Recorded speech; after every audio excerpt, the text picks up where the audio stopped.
Un retrato de conto.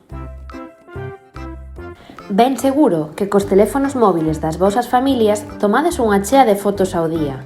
Pero, sabedes cal foi unha das primeiras fotos que se tomou na historia? Vóuvolo contar. Aló polo ano 1700, un home, en Francia, inventou o fisionotrazo. Fisio referido á natureza e trazo ao debuxo. Debuxo da natureza?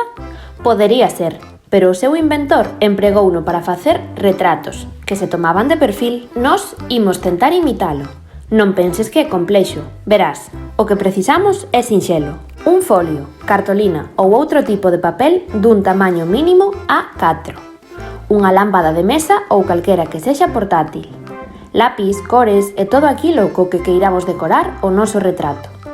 O noso personaxe de conto preferido, o máis sinxelo. Unha persoa que nos debuxe ou que faga de modelo.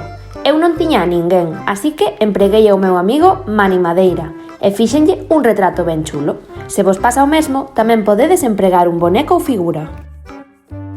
Coa lámpada portátil deberemos alumear cara ao papel en branco, que estará suxeito á parede.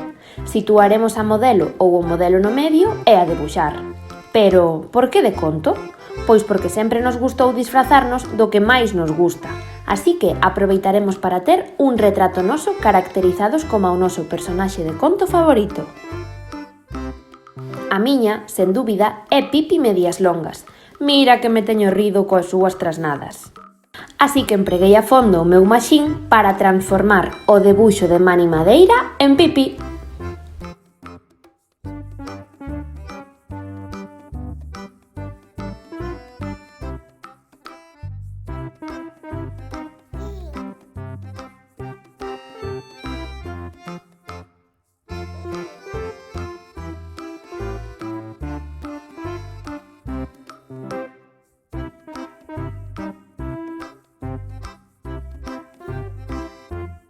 Animádevos a facer de modelo por un día. Pedide que vos debuxen ou debuxade a quen máis queirades. É ben divertido. E máis divertido é aínda caracterizardes o voso retrato como aquela personaxe que máis vos gusta. Xa veredes. Non esquezades compartilo co salón. Ben seguro que con todos os retratos poderemos facer un museo novo.